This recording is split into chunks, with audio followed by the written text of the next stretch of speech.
আর এদিকে বিজেপি কর্মীকে মারধরের অভিযোগ, তৃণমূলের বিরুদ্ধে মারধরের অভিযোগ বিজেপির। আহত বিজেপি কর্মী হাসপাতালে চিকিৎসাধীন। পশ্চিম মেদিনীপুরের ঘাটালের ইরপালার ঘটনা। তৃণমূলের বিরুদ্ধে সরব ঘাটালের বিজেপি প্রার্থী। কথা বলবো, সুকান্ত প্রতিনিধি রয়েছেন সঙ্গে। সুকান্ত, কি কারণে মারধর, কারা করলো এই মারধর? দেখো রুমেলা, যেটা জানানো হচ্ছে যে এখন শিবের গাজন চলছে, অর্থাৎ একটা অনুষ্ঠান থেকে বাড়ি ফেরার পথে রাত্রেবেলা হঠাৎ তার উপরে আক্রমণ করা হয় এবং বেশ কয়েকজনের নামে কিন্তু ঘাটাল থানায় অভিযোগ করা হয়েছে। বিজেপির পক্ষ থেকে পরিষ্কার দাবি করা হচ্ছে তৃণমূলের কিছু লোকজন তারা কিন্তু এই মারধর, কিন্তু সমস্ত অভিযোগ অস্বীকার করছে তৃণমূল। পুরো ঘটনায় কিন্তু লিখিতভাবে ঘাটাল থানায় বেশ কয়েকজনের নামে অভিযোগ দায়ের করা হয়েছে। এখনো পর্যন্ত ওই অমিত অর্থাৎ বিজেপি কর্মী তিনি কিন্তু ঘাটাল মহকুমা হাসপাতালে চিকিৎসাধীন। রুমেলা, আচ্ছা,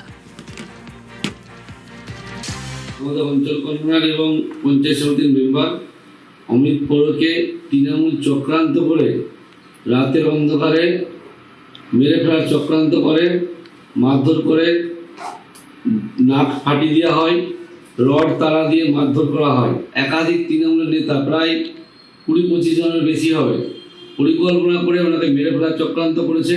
আমরা লোকাল প্রশাসনে জানিয়েছি। সম্পূর্ণ মিথ্যা কথা, বিজেপি মিথ্যাচার করছে।